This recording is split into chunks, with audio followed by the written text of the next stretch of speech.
انسان میں جو ایک جنسی طلب ہے،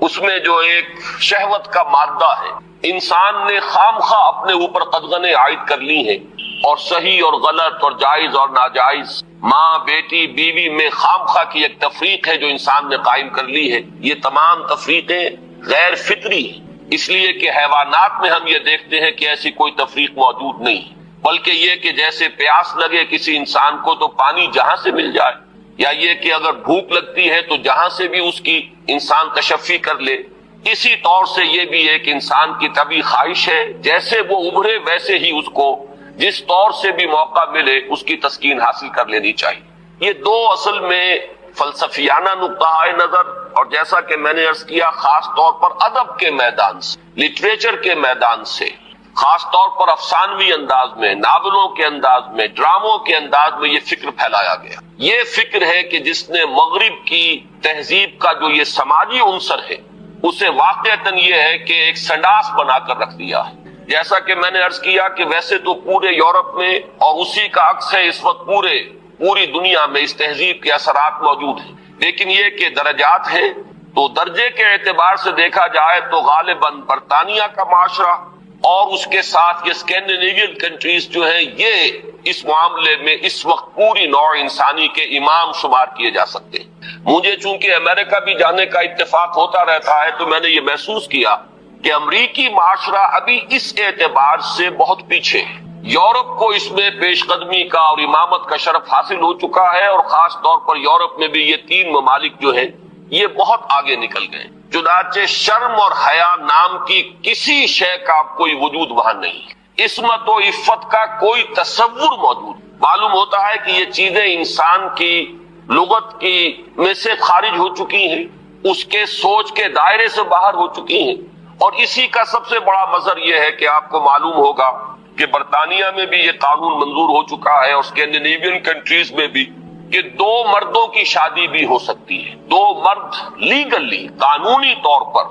شوہر اور بیوی کی حیثیت سے رہ سکتے ہیں، قانون انہیں تسلیم کرے گا یہ شوہر ہے اور یہ بیوی ہے۔ اب اس درجے پرورشن، اس درجے فطرت انسانی کا مسخ ہو جانا، یہ چیز کہ جو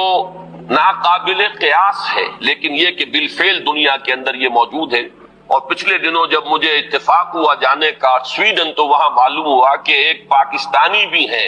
ایک سرحد کے رہنے والے صاحب، جنہوں نے کہ ایک لڑکے سے وہاں شادی کی ہوئی ہے، اور قانونی اعتبار سے وہ میاں اور بیوی کی حیثیت سے وہاں مسلم طور پر زندگی گزار رہے ہیں۔ یہ جو معاملہ ہے، مجھے زیادہ صدمہ جس بات کا ہوا وہ اس پہلو سے کہ اس معاشرے کی جو اچیومنٹس ہیں، جو انہوں نے خوبیاں حاصل کی ہیں، ہمارا معاشرہ جو ہے ان کے بارے میں تو سوچنے کو بھی تیار نہیں۔ مثلاً یہ کہ سیاسی سطح پر مساوات، معاشی کفالت کا اصول کہ کوئی شخص وہاں بھوکا نہیں رہ سکتا، ہر شخص کی گویا کہ کفالت جو ہے وہ ریاست کے ذمے ہے۔ وہ باتیں جو اسلام نے دی تھی، جو حضرت عمر فاروق رضی اللہ تعالیٰ عنہ کے قول منسوب ہے کہ اگر دجلہ و فرات کے کنارے کوئی کتا بھی بھوکا پیاسا مر گیا تو عمر قیامت کے دن ذمہ دار ہوگا۔ یہ نقشہ واقعہ ہے، تسلیم کرنا پڑتا ہے کہ ان لوگوں نے اس چیز کو آج کی دنیا میں بالفعل حاصل کر کے دکھایا۔ سماجی مساوات کا یہ عالم کہ اگر کوئی فائنینس منسٹر، اسے بھی اگر اپنا چیک کیش کرانا ہے تو وہ بھی بینک میں اسی طرح لائن میں لگتا ہے جیسے کوئی عام شہری لگتا ہے۔ یہ سماجی مساوات کہ غریب سے غریب آدمی بھی وہاں پر جو بھی ہے، چاہے وہ ویلفیئر پر زندگی گزار رہا ہو، وہ خود معذور ہو چکا ہو، اور صرف اسے حکومت کی طرف سے جو ہے سہولتیں حاصل ہو، لیکن اس کا بچہ بھی اگر بیمار ہوگا تو اسے وہی علاج میسر آئے گا جو وہاں کسی کروڑ پتی کے بچے کو علاج میسر آئے گا، اور اس کے بچے کو بھی وہی تعلیم ملے گی جو کسی منسٹر کے بچے کو تعلیم حاصل ہو۔ یہ چیزیں جو ان کے ہاں اچھی ہیں فی الواقع، جو اصلاً تو ہماری تھی، لیکن یہ ہے کہ اس وقت اگر ہمیں وہاں پر یہ چیزیں نظر آتی ہیں تو مجھے تو وہی احساس ہوا تھا کہ کتابیں اپنے آبا کی یہ موتی علم و حکمت کے جو دیکھیں، ان کو یورپ میں تو دل ہوتا ہے سی پارا، چیزیں ہماری تھیں لیکن یہ انہوں نے کر کے دکھائی۔ بدقسمتی ہماری یہ ہے کہ ان چیزوں کے بارے میں تو ابھی ہمارے ہاں کوئی سوچ نہیں، ادھر پیش قدمی کا کوئی امکان نہیں۔ ہم سینکڑوں کوس دور ہیں اس سے کہ اس قسم کے کوئی ہم معاشرتی ارتقاء جو ہے اس کے بارے میں سوچ بھی سکیں. لیکن جو ان کی گندگی ہے جس نے کہ ان کو تباہ کر کے رکھ دیا ہے، خاندانی نظام ٹوٹ پھوٹ کر رہ گیا. جیسا کہ میں نے عرض کیا کہ شرم اور حیا جو ہے وہ ان کی لغت سے خارج ہو چکے ہیں، عصمت و عفت کے الفاظ بے معنی ہو چکے ہیں. یہ وہ گندگیاں ہیں کہ جن کو اپنے اس معاشرے کے اندر لانے کے لیے ہمارے ہاں ایک طبقہ ہے کہ جو پورے طور پر فعال ہے، اگرچہ عددی اعتبار سے اس کی کوئی حیثیت نہیں، وہ ایک بہت ہی حقیر اقلیت ہے، لیکن معنوی حیثیت ہے. اخبارات میں ان کے مضامین چھپتے ہیں، وہ دانشور شمار ہوتے ہیں، سرکاری حلقے جو ہے وہ ان کو سپورٹ کرتے ہیں، ذرائع ابلاغ جو ہے ان تک ان کی رسائی ہے. لہذا اس معاشرے میں تیزی کے ساتھ یہ چیزیں جو ہے وہ سرایت کرتی چلی جا رہی ہیں. بہرحال اس تمہید کے بعد اصلاً مجھے جس موضوع پر گفتگو کرنی ہے میں اس کی طرف آ رہا ہوں. میں جہاں تک پردہ اور زنا کے استئصال کے لیے جو دوسری تدابیر اسلام نے اختیار کی ہیں، جہاں تک اس کا تعلق ہے اس پر انشاءاللہ علیحدہ کسی موقع پر تقریر کروں گا. آج کے لیے میں نے طے کیا ہے کہ صرف اس مسئلے کو اچھی طرح ہم تھریش کریں، دیکھیں کہ واقعتاً نظریہ مساوات مرد و زن اس میں کوئی حصہ درست ہے یا نہیں ہے، تو کون سا ہے. ہمارے سامنے کسوٹی اور معیار جو ہے وہ اللہ کی کتاب ہے اور اس کے رسول صلی اللہ علیہ وسلم کی سنت ہے. ہمیں ان دونوں چیزوں کے حوالے سے دیکھنا ہے کہ اس نظریے میں صداقت کا ایلیمنٹ کتنا ہے اور دھوکہ اور فریب کا حصہ کتنا ہے. میں سب سے پہلے تو یہ عرض کروں گا کہ اسلام بھی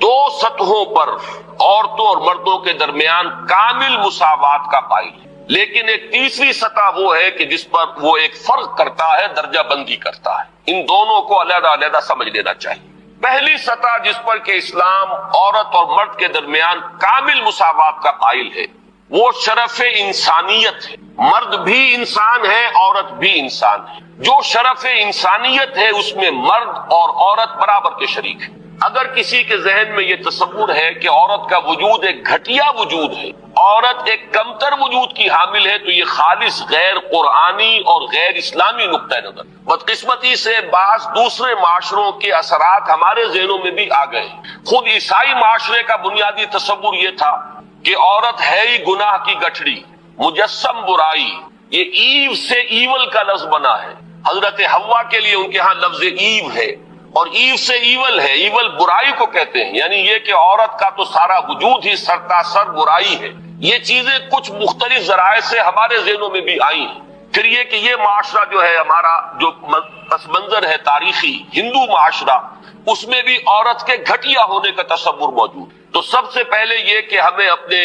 قلوب کا، اذہان کا جائزہ لینا چاہیے کہ اگر اس طرح کا کوئی جرثومہ ہمارے فکر میں ہے تو یہ خالص غیر قرآنی، غیر اسلامی. شرف آدمیت جس کا نام ہے اس میں عورت اور مرد برابر اور مساوی طور پر شریک ہے. میں نے اس کے ضمن میں آپ کے سامنے ایک تو آیہ مبارکہ پڑھی ہے سورہ نساء کی. آپ کو معلوم ہے کہ معاشرتی مسائل پر قرآن مجید کی جامع ترین سورت سورہ نساء ہے. اس کا آغاز ہی اس سے ہوتا ہے کہ یا ایھا الناس، اے لوگو، اتقوا ربکم الذی خلقکم من نفس واحدۃ وخلق منها زوجہا وبث منہما رجالا کثیرا ونساء.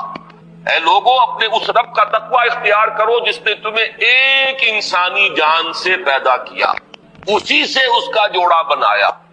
اور ان دونوں سے کثیر تعداد میں مردوں اور عورتوں کو زمین میں پھیلا دیا. گویا کہ پوری نوع انسانی ایک انسانی جوڑے کی نسل. آدم اور حوا علیہ السلام انہی کی اولاد ہے. تمام انسان اس پہلو سے تمام انسان بھی برابر ہیں، اگرچہ نسلیں ان کے اندر وجود میں آ گئی ہیں، اگرچہ شکلیں مختلف ہو گئی ہیں، رنگتیں ان کی تبدیل ہو گئی ہیں، ایک دوسرے سے بہت مختلف ہو گئی ہیں، لیکن یہ کہ تمام شعوب و قبائل کا فرق ہو یا لونی یا لسانی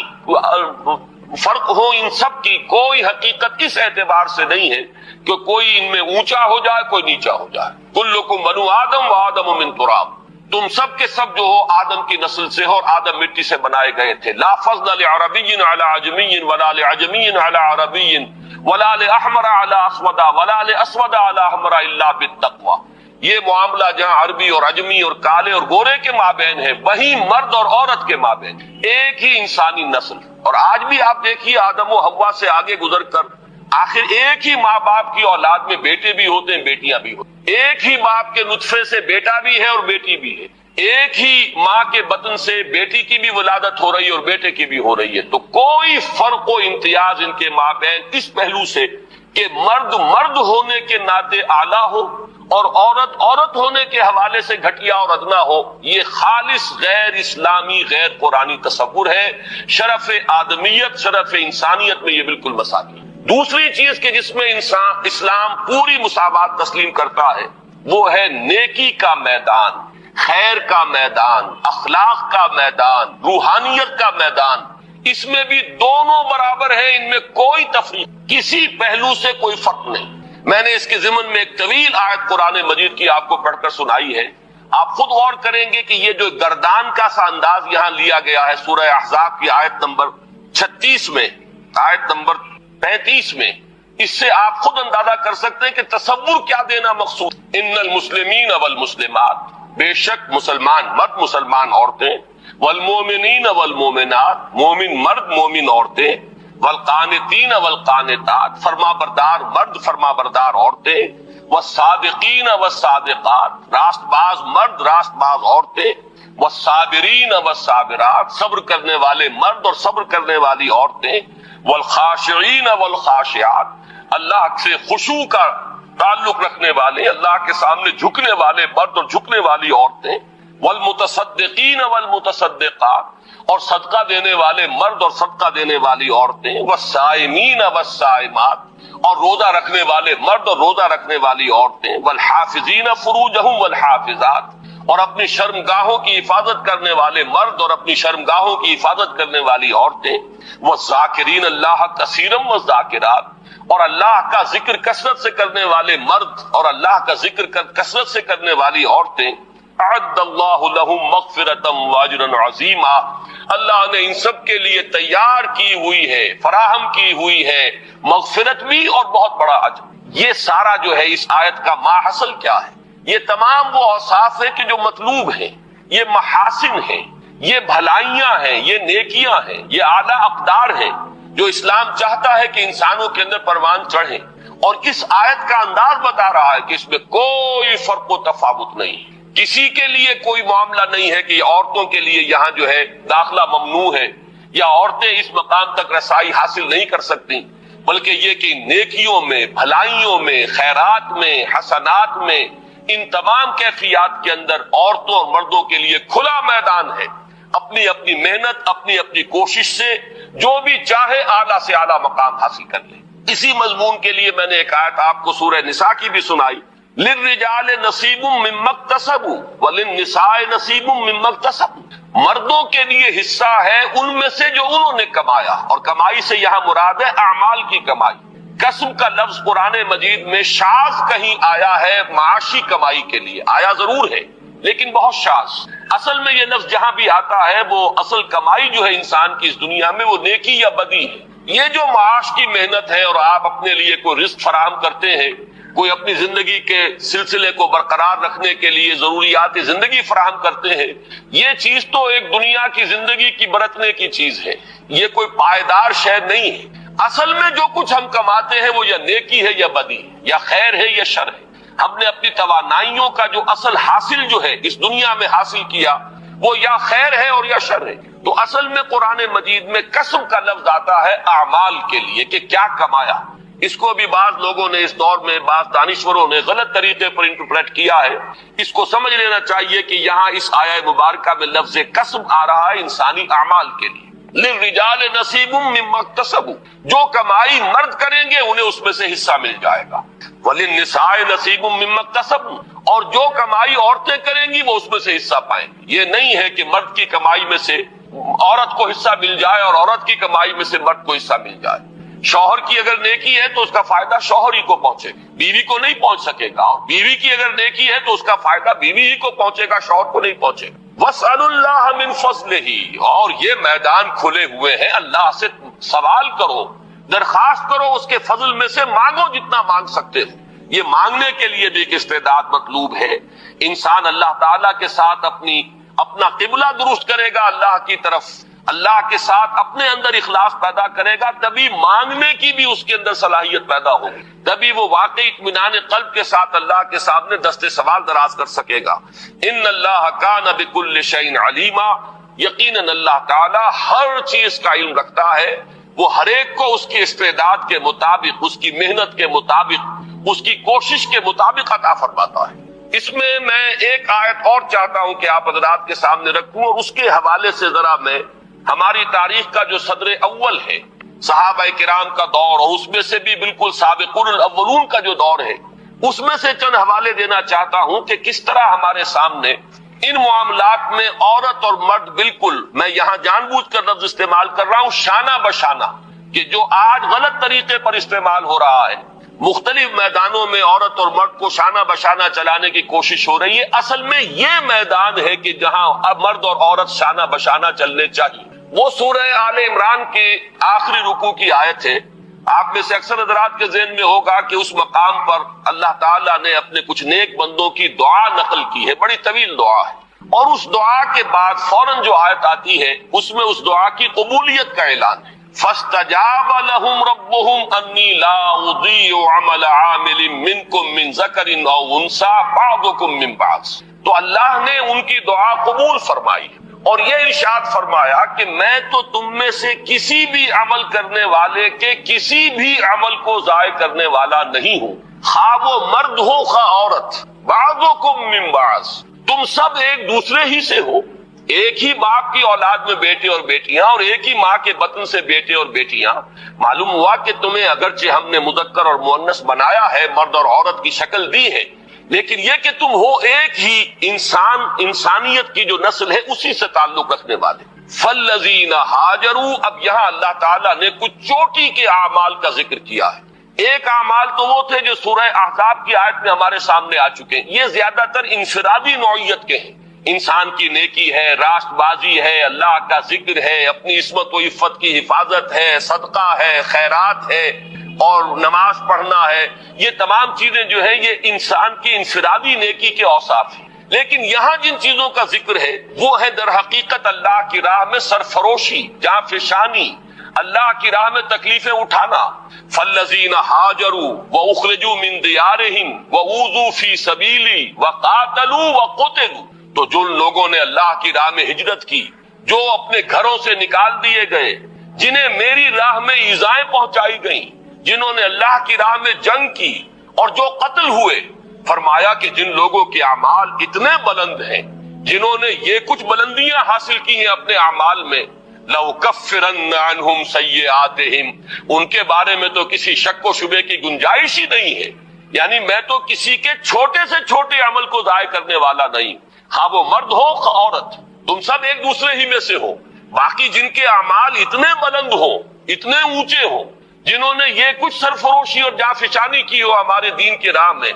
میں لازماً دور کر دوں گا ان سے ان کی برائیوں کو، اور میں لازماً داخل کروں گا انہیں ان باغات میں جن کے نیچے ندیاں بہتی ہوں گی، اور یہ اللہ کی طرف سے بدلہ ہوگا، اور اللہ ہی کے پاس ہے بہت بڑا بدلہ۔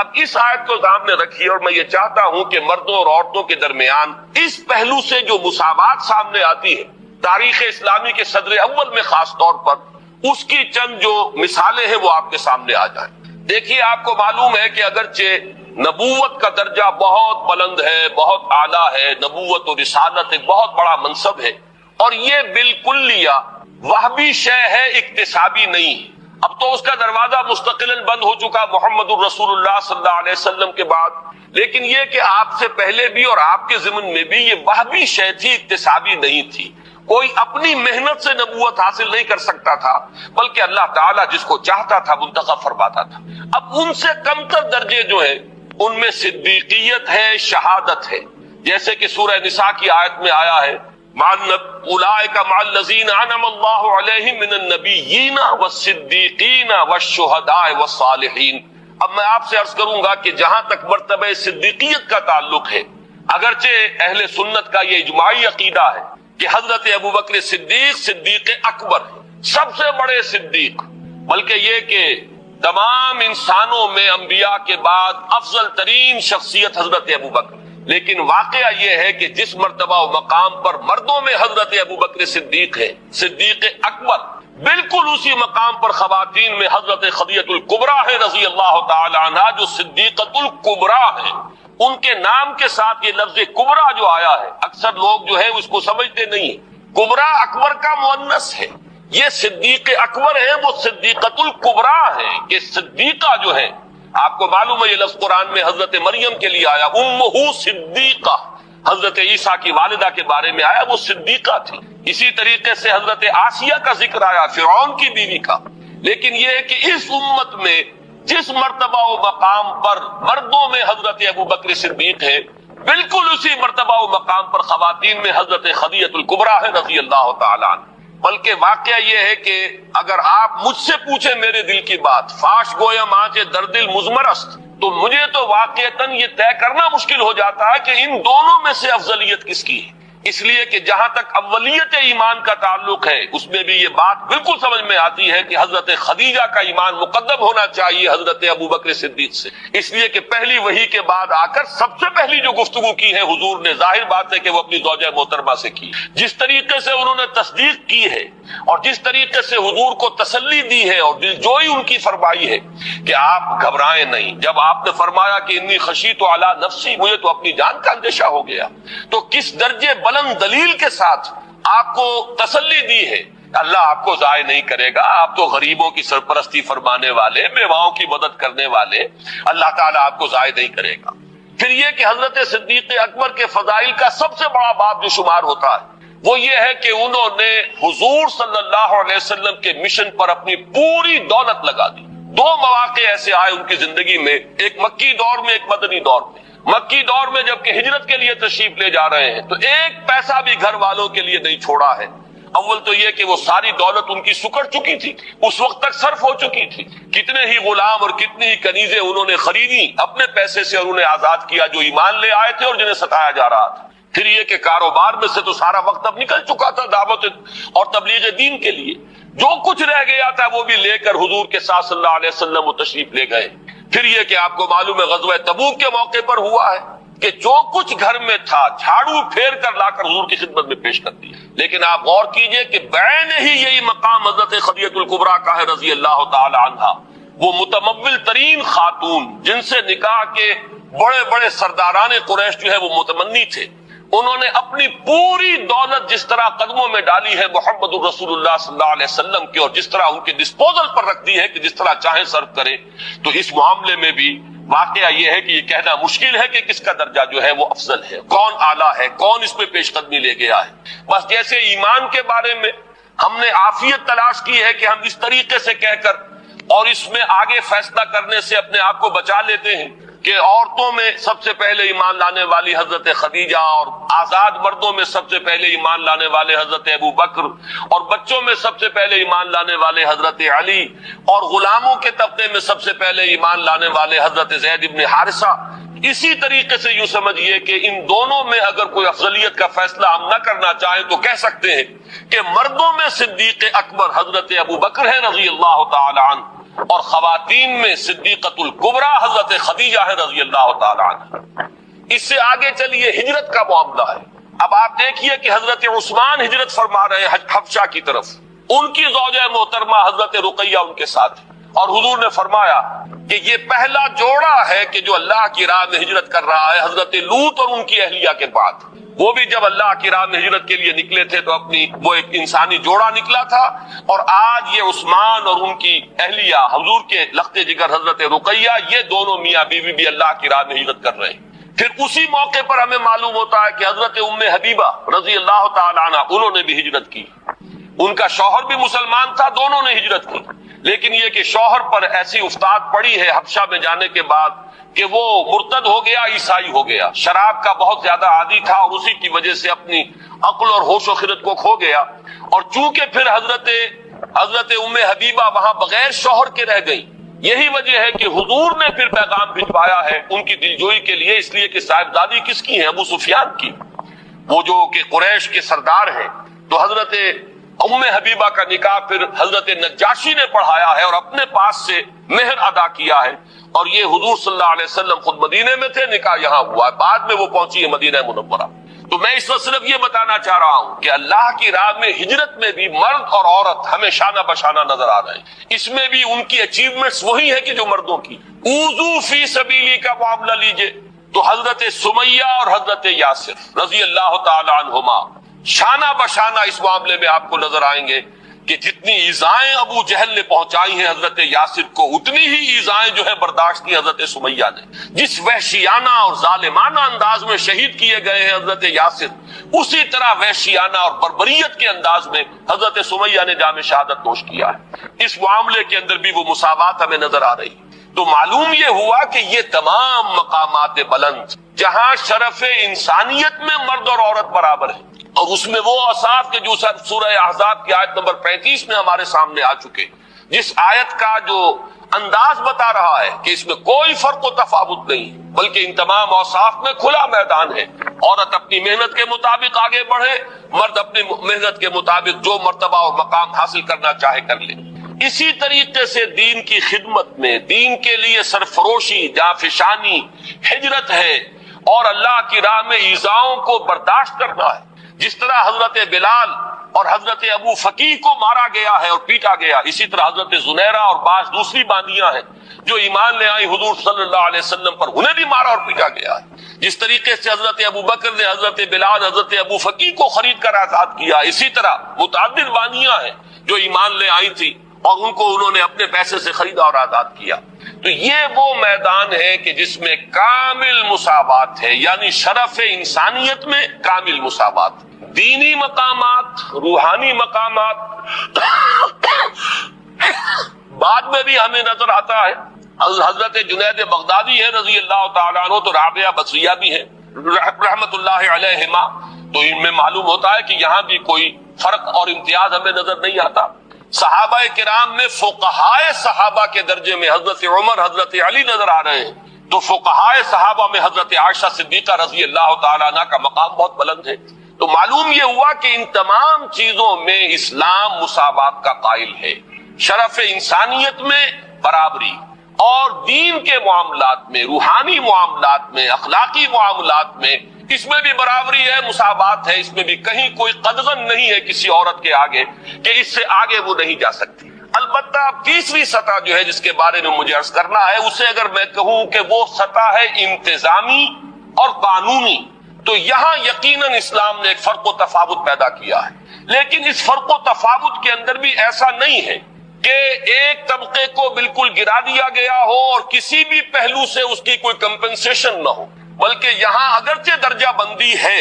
لیکن یہ کہ ایک توازن پیدا کیا گیا ہے۔ میں آج خاص طور پر اس نقطے کو واضح کرنا چاہتا ہوں کہ اگرچہ انتظامی اور قانونی اعتبار سے فرق و تفاوت ہے، درجہ بندی ہے، لیکن یہ کہ اسلام نے ایک نہایت حسین توازن پیدا کیا ہے اس میں، اور اس کے لیے یہ بات پہلے سمجھ لیجئے کہ اسلام چونکہ خاندان کے ادارے کو مضبوط کرنا چاہتا ہے، یہ انسانی معاشرے کی اکائی ہے، یہ بیسک یونٹ ہے، خاندانوں سے مل کر معاشرہ بنتا ہے، معاشرہ ہی ہے کہ جس کے اوپر پھر ایک انتظامی سطح پر ریاست اور حکومت کا تصور آتا ہے۔ اسی کے معاشی معاملات کو منضبط کرنے کے لیے آج کا معاشیات کا فن ہے جو ایک بہت بڑا علم بن چکا ہے، لیکن یہ کہ جب اینالائز کریں گے تو معلوم ہوگا کہ انفرادیت سے اجتماعیت کی طرف پہلا قدم کیا ہے، ایک مرد اور ایک عورت کے مابین رشتہ ازدواج، یہاں سے انفرادیت اجتماعیت کی شکل اختیار کر۔ پہلے یہ میاں اور بیوی ہے صرف، لیکن جب اللہ تعالیٰ اولاد دیتا ہے تو اب اس میں سیکنڈ ڈائمنشن ایڈ ہو گئی، اب ان کی حیثیت والدین کی ہے اور وہ اولاد ہے۔ اس اولاد میں جب کثرت اور تعدد پیدا ہوتا ہے تو تھرڈ ڈائمنشن آتی ہے،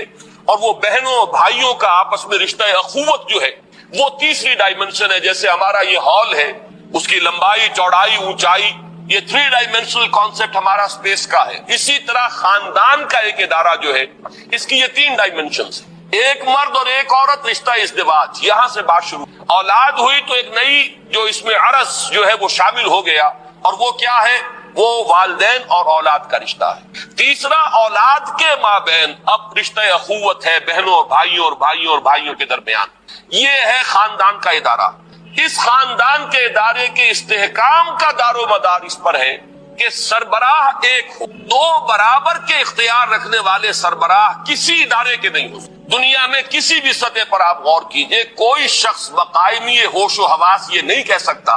کہ کسی اجتماعی ادارے کے دو بالکل مساوی اختیارات رکھنے والے سربراہ ہو سکتے۔ کوئی محکمہ دو ڈائریکٹرز نہیں ہو سکتے، ڈائریکٹر ایک ہوگا، اس کے نیچے آپ ڈپٹی ڈائریکٹر اور جوائنٹ ڈائریکٹر جتنے چاہیں آپ بنا لیجئے، اسسٹنٹ ڈائریکٹر بنا لیجئے، فوج کی فوج کر لیجئے، لیکن اوپر جا کر اگر ایک نہیں ہوگا تو وہ نظام کبھی بھی درست نہیں رہے گا۔ آپ کی کوئی بہت بڑی فرم ہے، مینیجنگ ڈائریکٹر ایک ہوگا، نیچے ڈائریکٹرز کی چاہے آپ نے کتنی لمبی چوڑی فوج جو ہے وہ بنا لی ہو، لیکن مینیجنگ ڈائریکٹر ایک ہو۔ یہی وہ چیز ہے جسے قرآن مجید بطور دلیل اختیار کرتا ہے توحید کے لیے، کہ اگر اس کائنات میں ایک سے زیادہ با اختیار ہستیاں ہوتی تو اس میں درہم برہم ہو جاتا نظام، لفسدتا،